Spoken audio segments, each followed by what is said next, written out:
동양학 미래포럼 추계 학술 대회를 시작하겠습니다. 박수요? 박수 한번 쳐주세요. 바쁘신 와중에도 오늘 또 학술 대회에 참석해주신 분들께 감사드리고, 저는 오늘 사회를 맡은 빈경민입니다. 먼저 휴대폰은 진동이나 무음으로 놔주시기 바랍니다. 국민의례는 생략을 하겠습니다. 그리고 바로 내빈 소개를 드리겠습니다. 오늘 학술대회를 위해서 참석해주신 내빈께서 먼저 동양학 미래포럼을 이끌어주시는 이희주 학과장님이 참석하셨습니다. 그냥 인사만 하시면 됩니다. 네. 그리고 오늘 그 토론 있는데 그 토론 좌장을 맡아주실 양종 교수님 자리하셨습니다. 다른 분들은 제가 다 개인 안 하고, 여기 노성경 교수님, 노선희 교수님, 김경남 교수님, 그다음에 염승혁 교수님 참석하셨습니다. 그리고 졸업하신 분하고 현재 재학 중인 선생님분들도 참석하셨습니다. 자, 우리 전체를 위해서 한번 박수 한번 치겠습니다.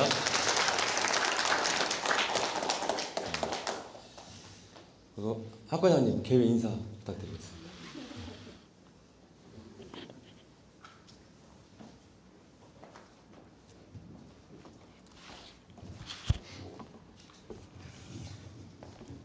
네, 안녕하세요. 이희수입니다.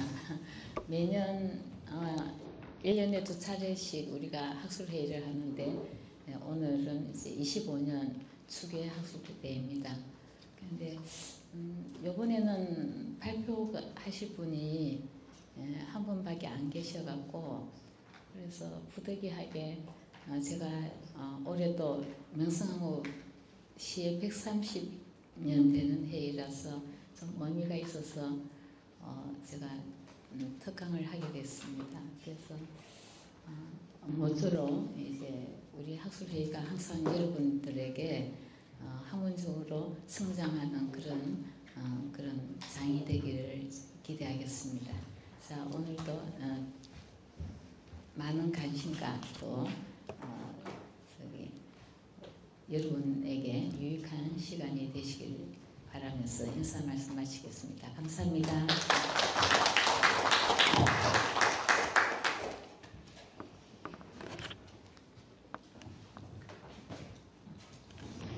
네, 그러면 이어서 윤지혜 선생님의 소논문 발표를 시작하겠습니다.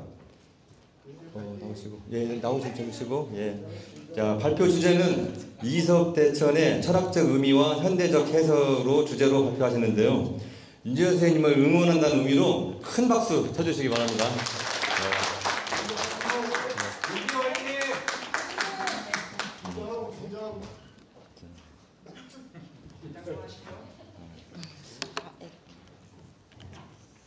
감사합니다.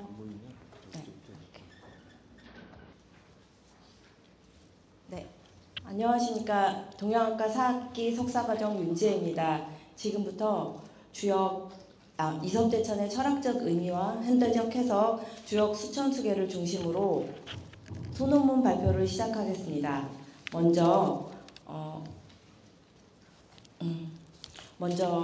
그 연구 목적을 발표는 연구 목적을 밝히고 수천수 개의 해석, 그리고 이석대천의 의미를, 그리고 현대적 해석과 결론 순으로 발표하겠습니다. 먼저 연구 목적입니다. 주역 수천수 개의 개사에 나타난 이석대천의 철학적 의미를 고찰하고 현대적으로 해석하는 데 의미를 두고 있습니다. 이석대천은 큰 애를 건너는 것이 이롭다라는 뜻으로 수천수 개의 개사에서 나타납니다. 따라서 수천수 개의 괴사와 표사 분석을 통해서 이석대천이 갖는 철학적 의미를, 그리고 현대적 의미를 해석하고, 나아가서 주역이 단순한 전서가 아니라 현대사회에서도 유효한 삶의 지침서가 될 수 있음을 확인하고자 합니다. 다음으로 수천수 개의 해석입니다. 괴사를 보면 수천수 개는 기다리다 라는 뜻을 가지고 있고, 기다림에 대한 주제를 담고 있습니다. 수천수계의 괴상으로는 산께 물을 상징하는 감이 놓여 있고 학계에는 하늘을 상징하는 건이 놓여 있습니다. 이것은 건의 강건한 의지가 감의 험난한 앞에서 멈춘 형상입니다. 그리고 이것은 위험 앞에서 앞으로 나아가지 말고 멈추라는 의미를 담고 있습니다. 다음으로 괴사에서는 이섭대천이 등장합니다. 수, 유부, 광형, 정길, 이섭대천이라. 수는 믿음이 있어 빛나고 형통하고 바르게 해서 길하니 큰 내를 건너는 것이 이롭다라고 말하고 있습니다. 수는 기다림입니다. 아직 나아갈 때가 아님을 알고 스스로 닦으니 자연 광명하고 형통하게 되어 길하며 큰 일을 할 수 있는 것입니다. 괴사를 좀 더 살펴보면 괴사의 덕목을 살펴보면 유부, 광형, 정길이라고 말하고 있습니다. 유부는 믿음과 성실, 진실한 믿음입니다. 그리고 광형은 일의 과정이 밝아서 막힘없이 통하는 상태를 말합니다. 정길은 올바른 태도, 자신의 위치와 때에 맞는 적절한 태도를 지키면 길함을 말하고 있습니다. 즉 유부, 광형, 정길은 큰 내를 건너는 것이 이롭기 위해서 꼭 필요한 내적 준비이자 덕성이자 실천 윤리라고 볼 수 있습니다. 숫계의 효사입니다. 숫계의 6효사를 통해서 기다림에 관한 구체적인 상황을 알 수 있습니다. 초고, 들에서 기다림이니 항상하게 함이 이루어 허물이 없다. 이는 성 밖에서의 기다림을 말하고 있습니다. 이것은 나아가지 말고 관망의 자세로 항도를 지키며 기다리라는 의미를 담고 있습니다. 9이 모래에서 기다림이라 조금 말을 들으나 마침내는 길하리라 라고 말합니다. 이것은 양이 음의 자리에 놓여 있어서 마땅치가 않아서 조금 말이 있으나 그대로 기다리라는 의미입니다. 즉 양이 음의 자리에 놓여있는 부정의 자리이지만 중의 자리에 있기 때문에 기다리면 좋아지리라 라는 의미입니다. 9.3 진흙에서 기다림이니 도적이 오게 됨을 이루리라 라고 말하고 있습니다.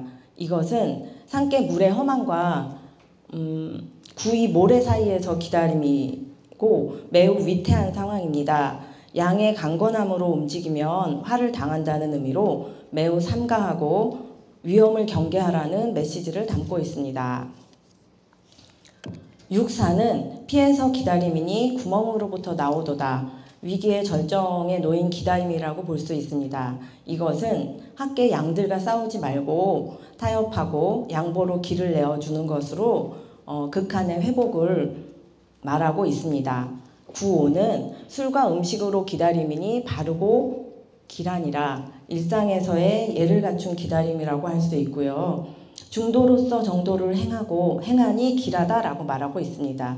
즉 도덕적 중심을 유지하는 것을 말합니다. 끝으로 상륙입니다. 구멍에 들어가미니 청하지 않은 손님 세 사람이 오리니 공경하면 마침내 길하리라. 이것은 불청객이 오더라도 끝내 공경한다면 길하리라라는 것을 말하고 있습니다. 이렇듯 숫계의 철학은 인생의 다양한 국면에서 기다림과 준비의 중요성을 강조하고 있습니다. 숫계의 6효가 보여주는 단계적 기다림은 현대인의 윤리적 수양, 인간관계의 재정비, 위기관리의 지혜로도 연결될 수 있습니다.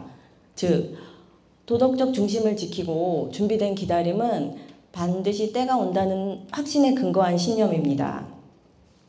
그리고 이러한 믿음과 기다림은 험한 강을 건너는 것과 같은 큰 도전을 길함으로 보여주는 숫계의 교훈이라고 할 수 있습니다. 숫계에서의 이섭대천은 큰 내를 건너는 것이 이롭다는 뜻으로 단순한 물리적 이동이 아니라 그 위기와 전환의 국면에서 결단과 실행을 상징하는 표현이라고 할 수 있습니다. 일의 시작과 확장, 도전과 개척의 과정에서 준비된 실행과 적절한 때를 기다리는 태도라고 알 수 있습니다.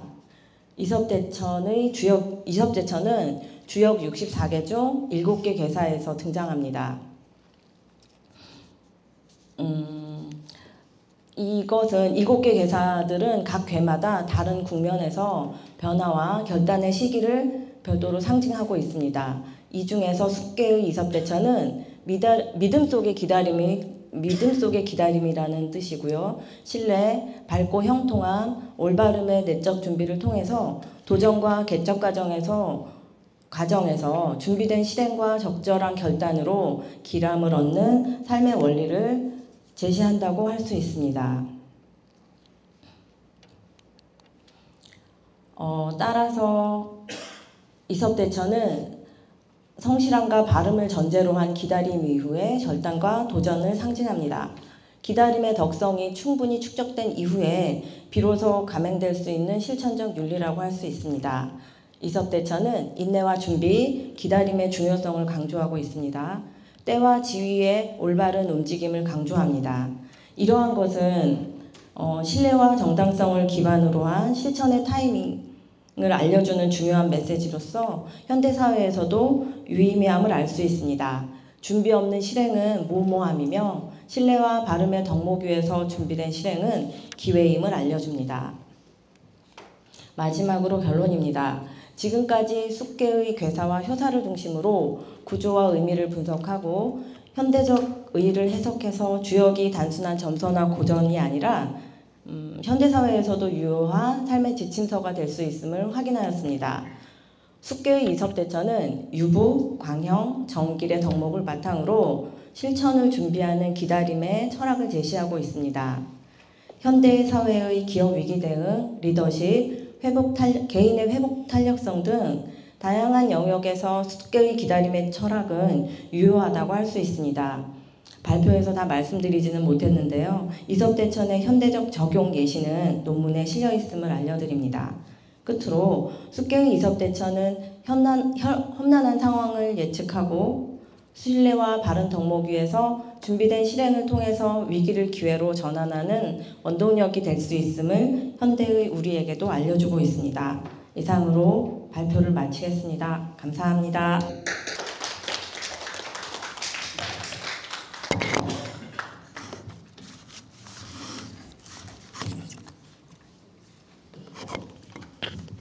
수고 많으셨습니다. 지금 이제 교수님 예. 안녕하세요. 반갑습니다. 우리 존경하는 이희주 학과장님과 많은 교수님들 그리고 대학원생 여러분, 오늘 특별히 또 동문 선배들이 몇 분 오셨네요. 아주 참 반갑습니다. 오늘 우리가 함께 논의할 자유토론할 논문은 앞서 발표한 윤지혜 선생의 이섭대천의 철학적 의미와 현대적 해석 부제로 주역 수천 숙계를 중심으로 이렇게 발표를 하셨습니다. 이섭대천의 철학적 의미와 현대적 해석은 주요 그 핵심 구절이라고 봐도 과언이 아닌 그런 이섭대천을 어떤 독립적 주제로 이제 삼아서 그런 철학적 의미 또 현대적 해석을 어떻게 할까 하는 뭔가 조금 흥미로운 시도인 것 같은데, 이 논문의 그 어떤 전통적인 개사, 효사 이것을 해석을 토대로 해가지고 다시 현대적 사회에서 어떻게 우리가 적용할 것인가를 살펴보는 겁니다. 오늘 자유토론 진행은 뭐 평소 하던 대로 토론을 또 질문을 하실 분들은 이 사회자의 주차장의 발언권을 얻어서 한 2, 3분 이내로 요약해서 질문을 해주시고 뭐 알아서 하시겠습니다만 혼자 뭐 5분, 10분씩 오래 오시는 분들은 제가 중간에서 끊겠습니다. 그리고 발언 순서는 손드는 순서에 따라서 공정하게 제가 진행하도록 하겠습니다. 특히 이섭대천의 철학적 의미와 현대적 해석에 관한 주제에 관한 초점을 잘 맞추어서 이렇게 토론을 해 주시면 고맙겠고요. 또 상호 토론을 함에 있어서 좀 존중하는 태도가 필요하겠죠. 아무튼 여러분들이 많은 참여 바랍니다. 자, 먼저 이 이섭대천의 그 철학적 의미와 현대적 해석에 대해서 뭔가 이 발표자에 대한 질문 사항이나 궁금 사항이 있으신 분 손 들고 말씀해 주시기 바랍니다.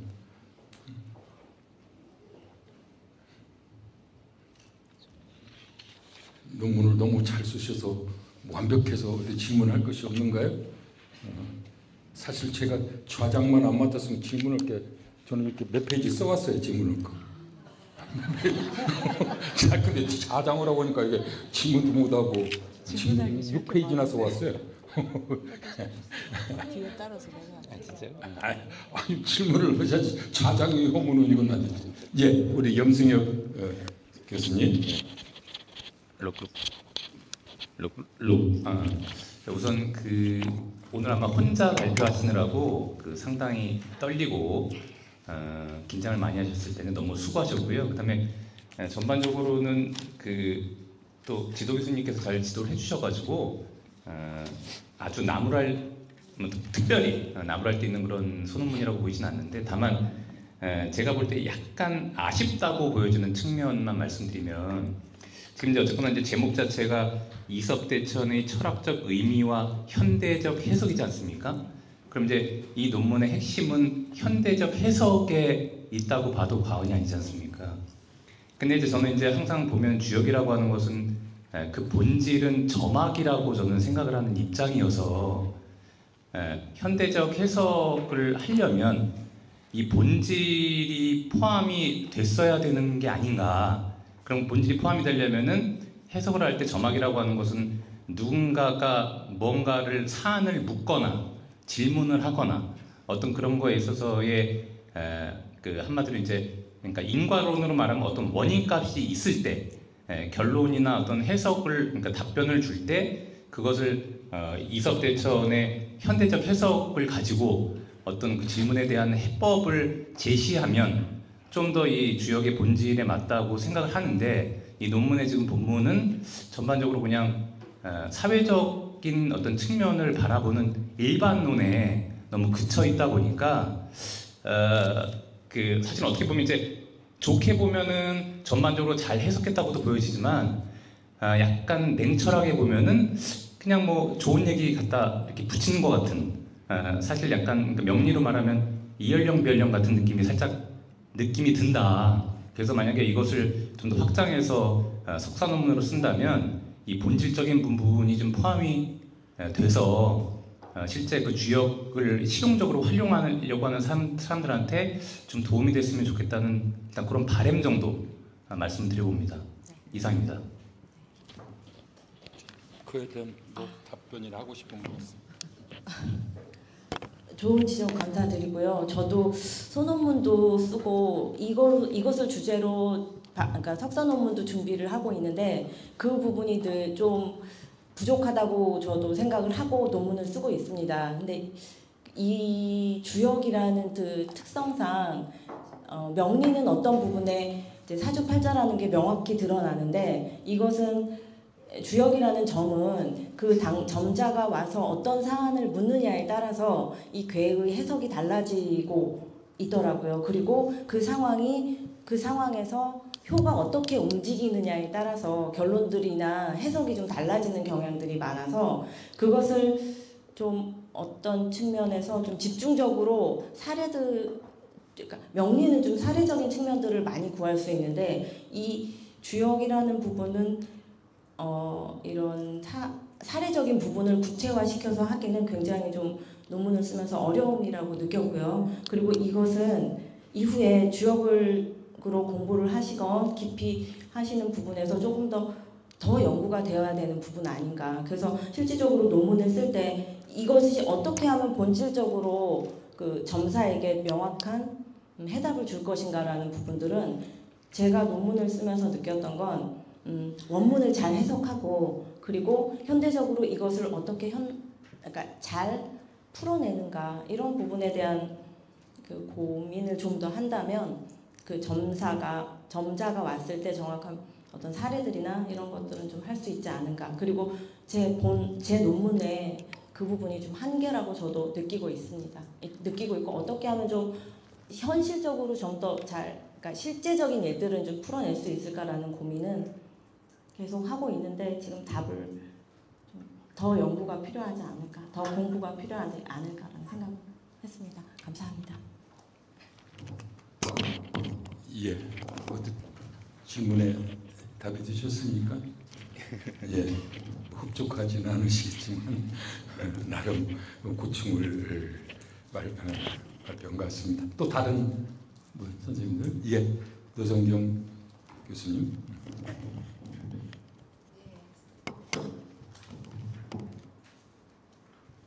수고하셨습니다. 발표도 찬찬히 잘 하시던데 저는 뭐 내용 면에서는 연 교수님 말 같다나 특별히 그게 없고 이게 결론하고 이렇게 보면 표 있잖아요. 표.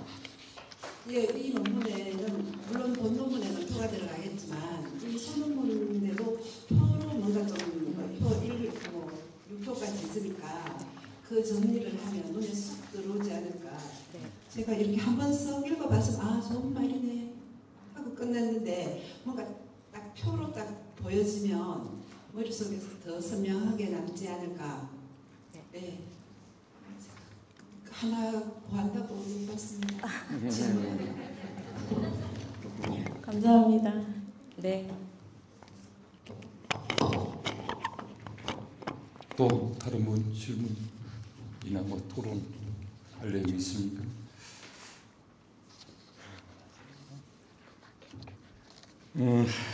질문 그렇게 많으니까 저는 이거는 이제 앞으로 또 우리 윤재 선생이 지금 석사 학위 논문을 이제 준비하기 위한 이 소논문 과정이기 때문에 이 앞에서 말씀해 주시는 교수님들과 또 여기 질문자들이 그 내용을 잘 이렇게 반영을 한번 해보실 필요가 있습니다. 그런 의미에서 제가 조금 좀 뭐라고 표현을 하기가 그러네. 좀 그냥 냉정하게 하더라도 잘 이해하시기 바랍니다. 우선 논문이 됐든 어느 글이 됐든 가장 중요한 것은 제목 아닙니까? 제목을 딱 보면 아 이게 무슨 내용이 있구나 이렇게 알고 그 다음이 이제 목차죠. 목차를 보면 어떤 스토리가 전개되겠구나. 여러분들 발견을 못 하신 것 같은데 저는 제목과 목차가 이게 각각 놀아요. 우선 전체 가장 큰 이런 건 문제가 됩니다. 자, 제목 보시기 바랍니다. 그 페이지 보면은 이섭대첩의 철학적 의미와 현대적 해석 그렇거든요. 그럼 이 논문은 철학적 의미, 현대적 해석 이 두 테마가 아주 중요한 거거든요. 그 밑에 보면 뭐라고 나왔습니까? 철학적 의미하고 현대적 적용 그랬어요. 그렇죠? 그리고 이쪽은 수천수의 해석 그렇죠. 그러니까 차라리 여기서도 현대적 적용. 아까 왜 그 얘기가 나왔냐면 이 염승혁 교수님이 할수있어 현대적 적용하는 것은 전혀 좀 안 나온 것 같다. 근데 여기에는 또 적용이라고 사실은 해놨거든요. 그럼 제목 자체가 현대적 해석이냐 적용이냐 의미냐 이런 것이 조금 정리가 돼야 됩니다. 그래서 저는 이 논문을 제대로 본다고 치면은 차라리 철학적 의미와 현대적 해석을 철학적 해석과 현대적 뭐 적용 뭐 이런 식으로 바꾸는 것이 훨씬 더 의미 전달이 좋을 것이다. 이런 생각을 해봤습니다. 물론 그 다음에 부제를 넣어서 자연스럽게 이렇게 좀 어떤 내용이라는 것을 정확하게 짚어주신 것은 참 좋아요. 제목에서 보면은 그런 것인데 좀 이것을 차라리 줄인다고 치면은 어떤 제일 중요한 것이 이게 주역에서 나온 괴상을 가지고 그러니까 주역이 첫 번째 들어간다면 뭐 주역 수천숫괴의 이렇게 해도 되지만 우리 괴상 이름을 낼 때는 그냥 숫괴 이렇게 해도 전혀 틀리는 것이 아니거든요. 그러니까 주역 숫괴의 이섭대천에 관한 철학적 해석과 현대적 적용 뭐에 관한 연구 뭐 이런 뜻이 해도 부제가 안 들어가고 할 수 있다는 것. 그래서 내용과 그 목차와 내용 제목에 정확하게 일치될 수 있는 일관성을 가져야 이 논문이 아마 좋을 것이다 하는 점을 큰 지적이라고 이렇게 생각하죠. 뭐? 질문. 왜 내 발언하는데 질문? 그래 한번 해봐요. 해봐 질문. 우리가 다 같이 이렇게 연구하고 이렇게 토론하는 그런 공부 과정이라 생각하시고 이렇게. 예, 발표 수고하셨습니다. 그 교수님들하고 이제 질문하고 약간의 겹치는 부분이 있는데 논문을 보면서 제가 느낀 것은 주역은 잠깐요. 본인 소개를 해주세요. 모르는 분도 많이 있습니다. 저는 서경대학교 박사과정에 있는 김대원입니다. 주역은 때와 기다림이지 않습니까? 현대적 의미로 이석대천의 철학적 의미와 현대적 해석이라고 했는데 현대 사회에서 기다림의 덕목은 왜 잊혀졌는지 하는 부분하고요. 숙계의 기다림은 무엇을 준비하는 시간인가? 이게 천명인가? 아니면 인간이 통제할 수 있는 범위에 있는가? 이런 해법 제시, 뭔가 이제 주역의 이제 기다림이지만 또 멈춤과 기다림, 뭐 이런 그 사회적 존재론적인 의미가 확장이 되었으면 좋겠다고 생각했습니다. 그 질문은 숙계의 기다림은 무엇을 준비하는 시간인가? 왜 현대적에서는 사회에서는 기다림의 덕목은 잊혀졌는가? 여기에 대해서 좀 궁금합니다.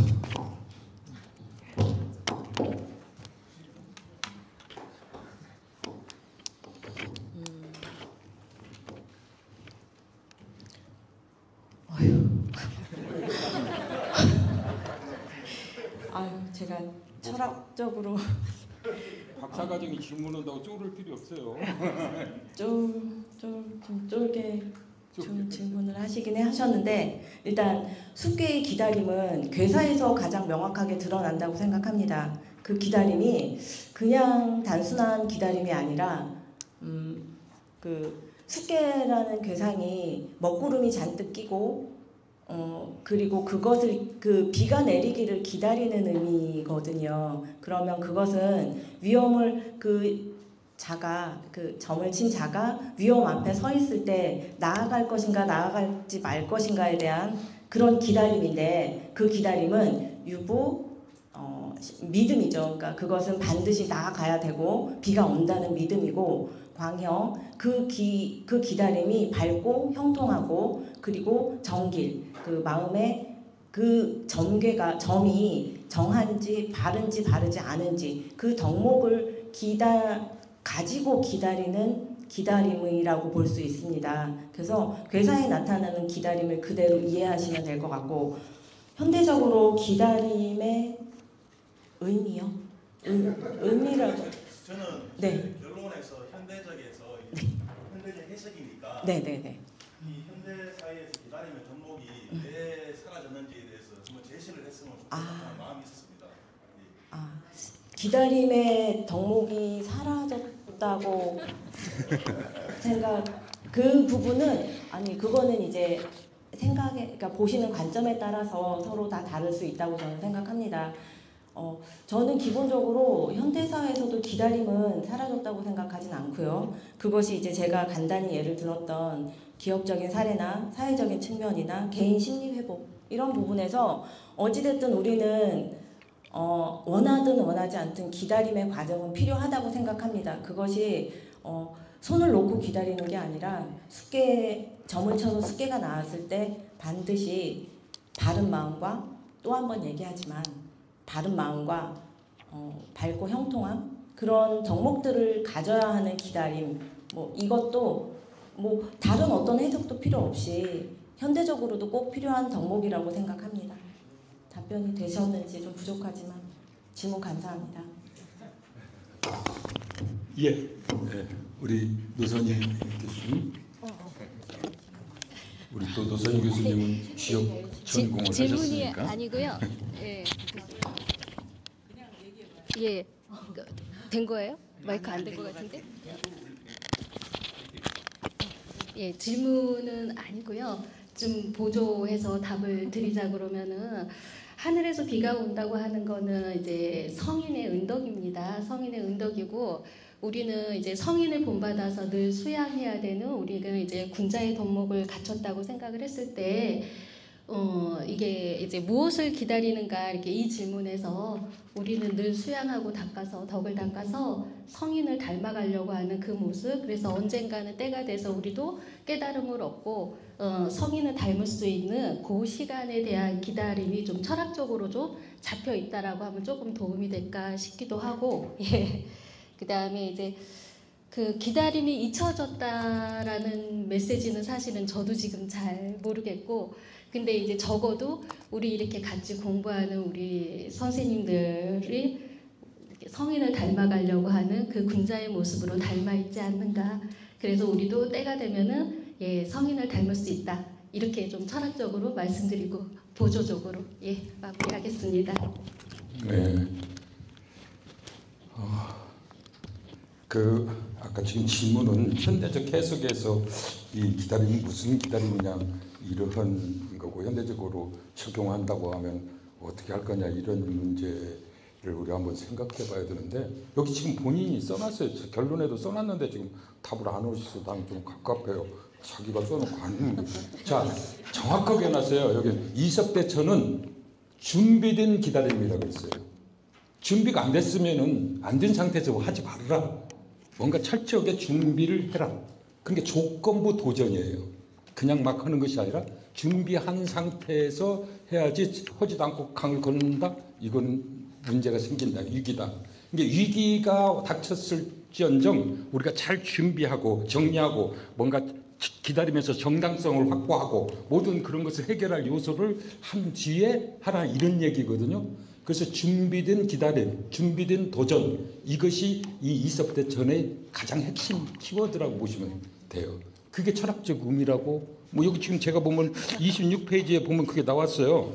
26페이지 밑에서 넷째 줄 보면 이섭대천은 단지 무모한 도전에 불과하며 준비되지 않은 나아감은 오히려 위험을 자초하는 점도 그 중요한 교훈인데 그래서 수천수개의 기다림은 단순한 지체가 아니라 도전을 위한 준비 과정이다 그랬어요. 준비한 도전 이런 것을 여기에 철학적으로 내보는 게 그래서 그 다음에 이섭대천 험난한 상황을 예측하고 준비가 되지 않았을 때는 감행하지 말아야 할 것을 정확하게 짚어주는 이게 철학적 의미가 있기 때문에 뭐 줄여서 얘기한다면 준비된 도전 이렇게 요약을 할 수 있을 것 같다. 내 조건부로 도전을 해라. 준비도 안 된 상황에서 정당성도 확보하지 못한 상황에서 함부로 날뛰지 말아라. 이러한 때를 기다려봐라.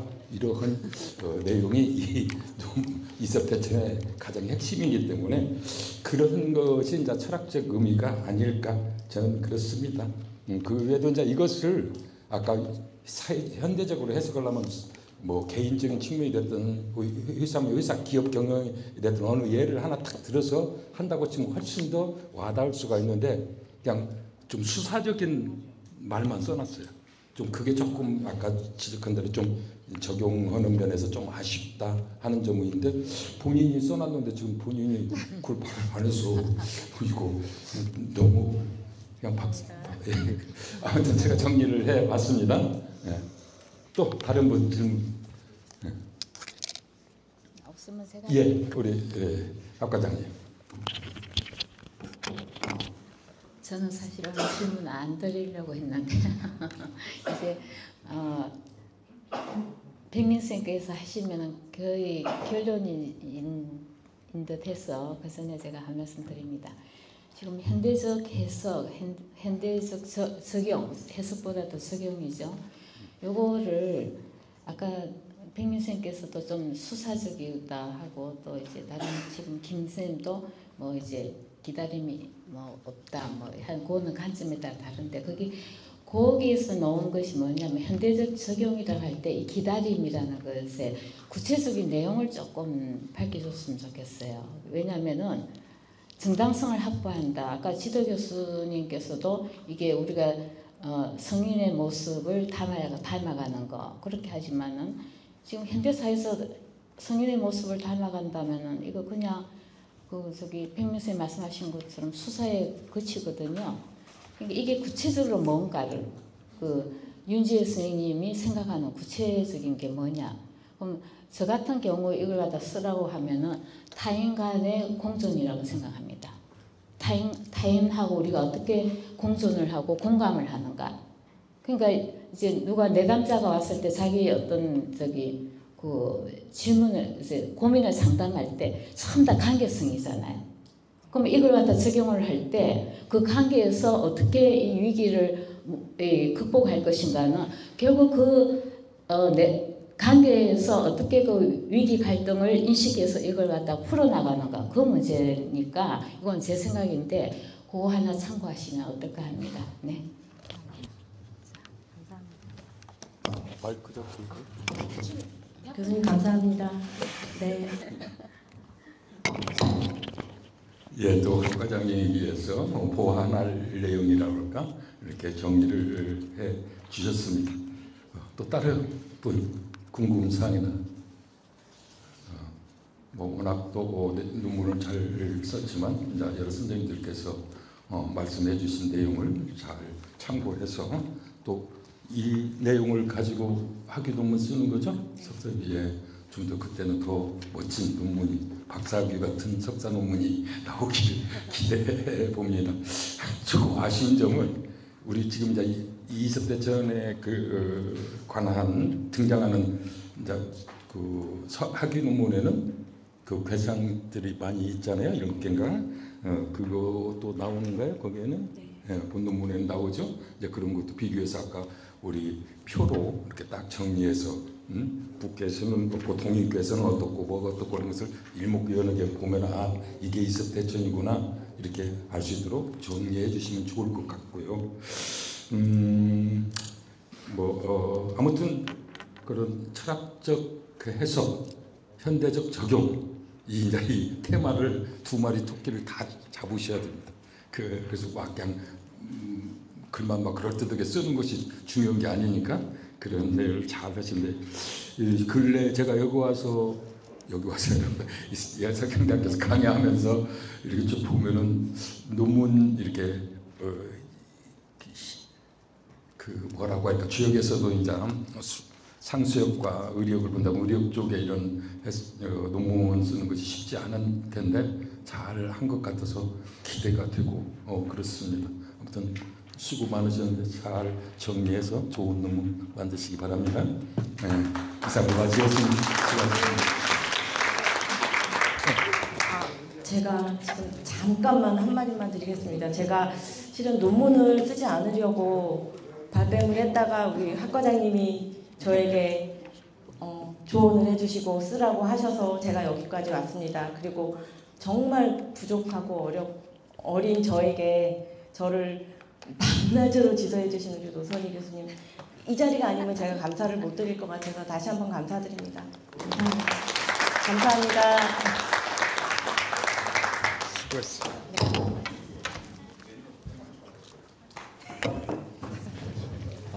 양정 교수님 그리고 윤지혜 선생님 수고 많으셨습니다.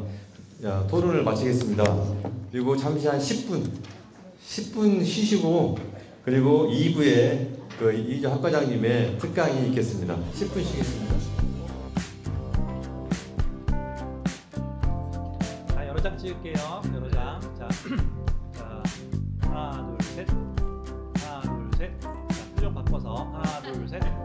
자, 하트. 하나, 둘, 셋. 하나, 둘, 셋. 자, 화이팅. 하나, 둘, 셋. 하나, 둘, 셋. 하나, 둘, 셋. 자, 다음에는 전부 다 이주 학과장님 쳐다보면서 하트.